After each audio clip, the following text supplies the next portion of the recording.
बिस्मिल्लाहिर्रहमानिर्रहीम। अस्सलाम वालेकुम स्टूडेंट्स, क्या हाल है आप तमाम का? आप तमाम खैरियत से हैं? सही। तो मेरा नाम दानियाल है और मैं जो हूँ आपको इंग्लिश के लेक्चर्स जो है वो टीच कर रहा हूँ। तो आप बताइए मुझे अपने कमेंट्स में, फ़ीडबैक में कि आपको कैसे लग रहे हैं मेरे लेक्चर्स और आपको कितना जो है वो अच्छी मदद हासिल हो रही है तमाम लेक्चर सुनने के बाद, और इनकी तैयारी करने में आपको कितना जो है वो बेनिफिशियल साबित हो रहे हैं। और अगर आप कोई चीज़ जानना चाहते हैं, कोई पूछना चाहते हैं अपनी इंग्लिश की इस बुक से, तो आप मुझे बता सकते हैं, मैं आपको ज़रूर जवाब दूंगा इसका। और आपको जो है वो अच्छे से तमाम जो आपकी जो प्रॉब्लम्स आ रही हैं, आपको फेस कर रहे हैं आप लोग जो लेक्चर्स में हैं, वो तमाम आपको मैं इजीली अपने नेक्स्ट लेक्चर्स में बताता रहूँगा। तो आपने जो है वो नीचे कमेंट में अपना फ़ीडबैक भी देना है और अपने फ्रेंड्स को भी आगे फॉरवर्ड करना है ताकि वो भी इससे सीखें और ज़्यादा से ज़्यादा अच्छी तैयारी कर सकें। सो लास्ट लेक्चर में हमने क्या किया था, हमने जो लेसन नंबर 6 पॉल्यूशन का स्टार्ट किया था, उसके हमने लास्ट में क्वेश्चन आंसर्स, एमसीक्यूज और एक मैच द कॉलम जिसमें पॉल्यूशन और पॉल्यूटेंट्स गिवन थे, हमने उनको वो मैच द कॉलम को सॉल्व किया था। सो आज के लेक्चर में हम क्या करने जा रहे हैं? आज के लेक्चर में हमारे पास एक क्वेश्चन नंबर डी है। क्वेश्चन नंबर डी हमारे पास है। क्या करना है हमने उसमें? वो कह रहा है कि गिव द फॉलोइंग इंफॉर्मेशन। हमें कुछ स्टेटमेंट्स गिवन है और उनके फोर हमें जो है वो कॉलम्स, उनके सेक्शंस गिवन है। हमने क्या करना है, हमने रिलेटेड इंफॉर्मेशन, उससे जो रिलेशन बना रहा है, उस स्टेटमेंट से जो रिलेशन बनता है उसका, वो हमने लिखने हैं। फॉर एग्जाम्पल फर्स्ट वन हमारे पास आ रहा है, give 4 examples of air pollution. तो एयर पॉल्यूशन की हमने क्या करनी है? 4 मिसालें देनी है। तो चलिए इसको स्टार्ट करते हैं। डी पार्ट है ये हमारा। क्या करना है हमने? Give the following information. तो डी पार्ट का गिव द फॉलोइंग इंफॉर्मेशन। ठीक, तो डी पार्ट का हमारे पास फर्स्ट आ रहा है।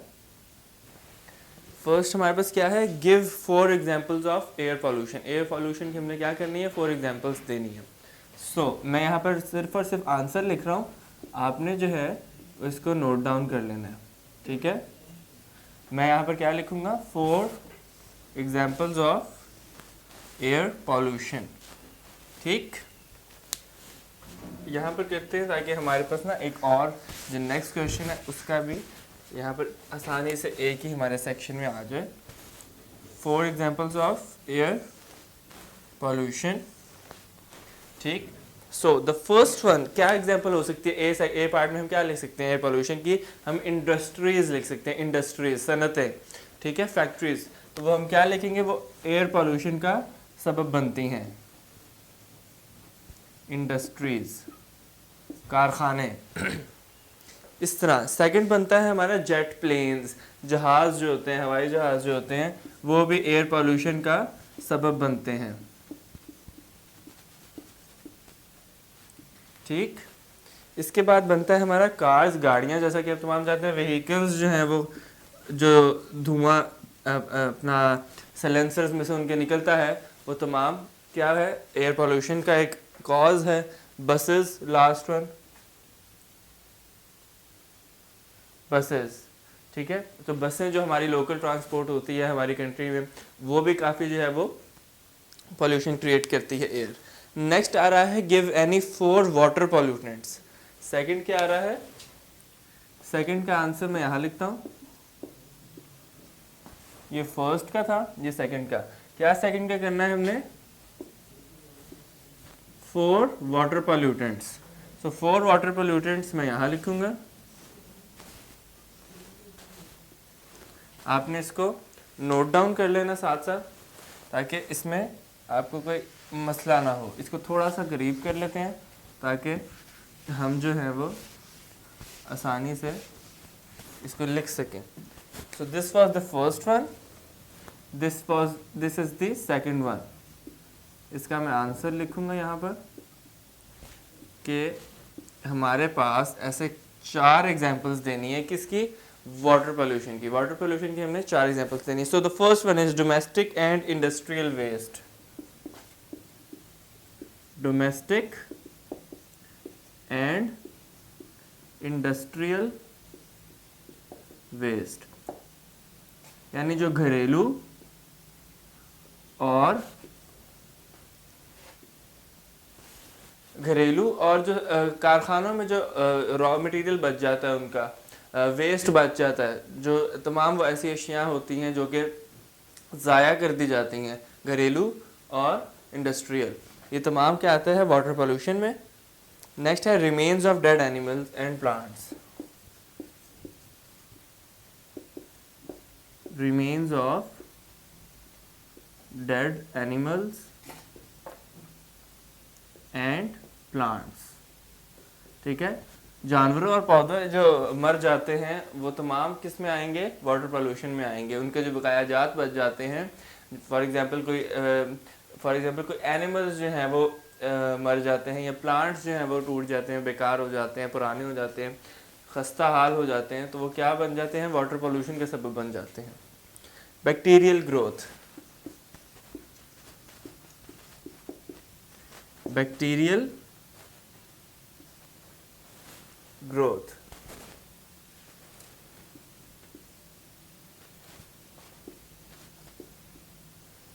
ठीक है। बैक्टीरियल ग्रोथ एक वाटर पोल्यूशन का बहुत बड़ा सबब है कि ये डिजीज़ क्रिएट करता है। बैक्टीरिया जब फैल जाता है बहुत सारे उसमें इन्वायरमेंट में बहुत ज़्यादा, तो वो वाटर में भी जज्ब होता है, अब्जॉर्ब होता है, तो वो तमाम क्या करता है, बैक्टीरियल ग्रोथ को जन्म देता है, वाटर पोल्यूशन को जन्म देता है। आगे है last one, sewage water released into the river, यानी जो नालों का पानी, हमारा जो गटरों में पानी जाता है, नालों में जाता है पानी गंदा, वो कहाँ फेंक दिया जाता है, वो सेवेज वाटर जो है वो कहाँ रिलीज कर दिया जाता है, रिवर्स में।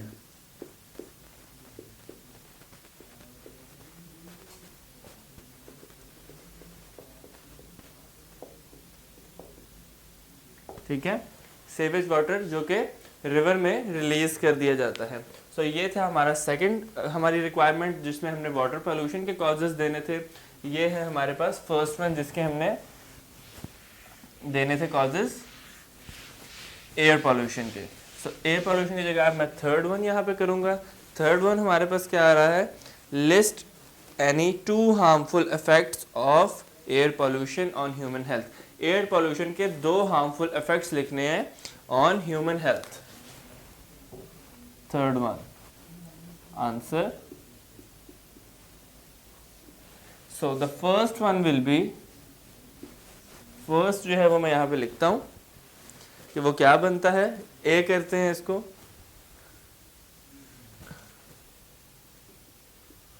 ठीक है। सो पहला बनेगा the air above is laden with dust, यानी harmful effects of air pollution है, तो the air above is laden with dust. जो हम क्वेश्चन आंसर्स में कर चुके हैं, ये बिल्कुल वही आंसर्स आएंगे इसमें थोड़े बहुत, कि हमारे मैचिंग होगी हमारे कॉन्टेक्स्ट में से। Smoke and poisonous gases,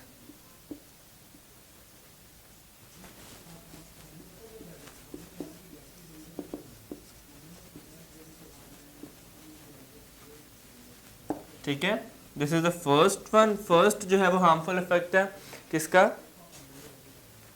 air pollution का। नेक्स्ट वन आ रहा है it affects both plants and it affects both plants and human life directly and indirectly both, यानी ये क्या करता है, ये इफेक्ट करता है ह्यूमन लाइफ को directly and indirectly.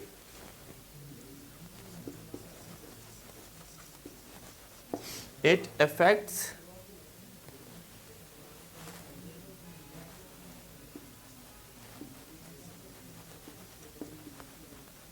both human and plant life directly and indirectly, ठीक, यानी कि ये क्या करता है, ये ह्यूमन लाइफ को जो है वो हार्मफुल इफेक्ट करता है डायरेक्टली भी एंड इनडायरेक्टली भी। सो नेक्स्ट पे मूव करते हैं, जो कि fourth one the last one है हमारा, उसका हमने जो है वो आंसर लिखना है, वो मैं यहाँ पर लिखता हूँ सेकंड रिमूव करके। फोर्थ को देखते हैं कि फोर्थ में उसने हमसे क्या जो है वो आंसर मांगा है। ठीक। सो फोर्थ में वो क्या कह रहा है, list any 2 harmful effects of water pollution on fish and other aquatic life. वो कह रहा है 2 हार्मफुल इफेक्ट्स लिखने हैं फिश को जो हार्म करते हैं, जो मुज़र सेहत है तमाम जो समुद्री जानदार चीज़ें हैं, समुद्री जो लाइफ है, एक्वेटिक लाइफ है, उसमें जो जो चीज़ें रहती हैं, जो जो जानवर समुद्र में रहते हैं, जो मछलियां हैं, उन तमाम क्या उनके हवाले से आपने हार्मफुल इफेक्ट्स लिखने हैं। सो आइए इसको स्टार्ट करते हैं। ए पार्ट बनेगा हमारा, 2 इफेक्ट्स हमने लिखने हैं हार्मफुल। एक बनेगा the polluted water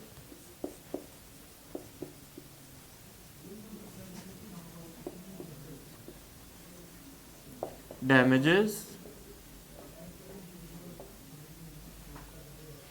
fish and aquatic life।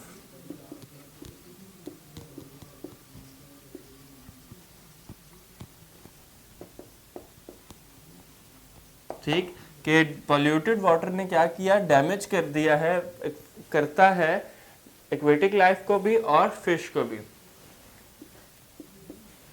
And the next one will be it causes cholera and typhoid and other diseases to population।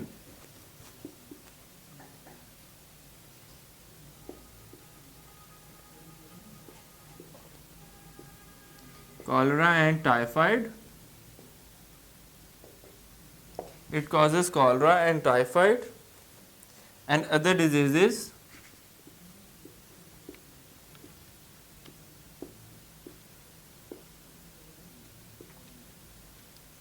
to population।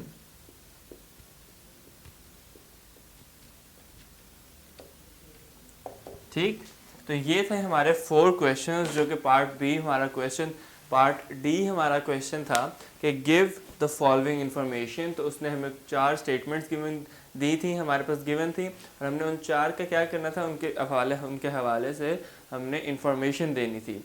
तो ये हमने तमाम की। ये हमारे पास थर्ड वन है जिसमें हमने 2 harmful effects of air pollution लिखे हैं, and this one is number 4 जिसमें हमने क्या किया है, हमने 2 harmful effects of water pollution लिखे हैं। आपने इन चारों को जो है वो चारों क्वेश्चंस को जो है वो नोट कर लेना है अच्छे से अपने रजिस्टर में, अपने फ्रेंड्स को भी बताना है। अब हम मिलेंगे आपसे नेक्स्ट लेक्चर में अपने नेक्स्ट सेक्शन जो कि ग्रामर सेक्शन है उसके साथ।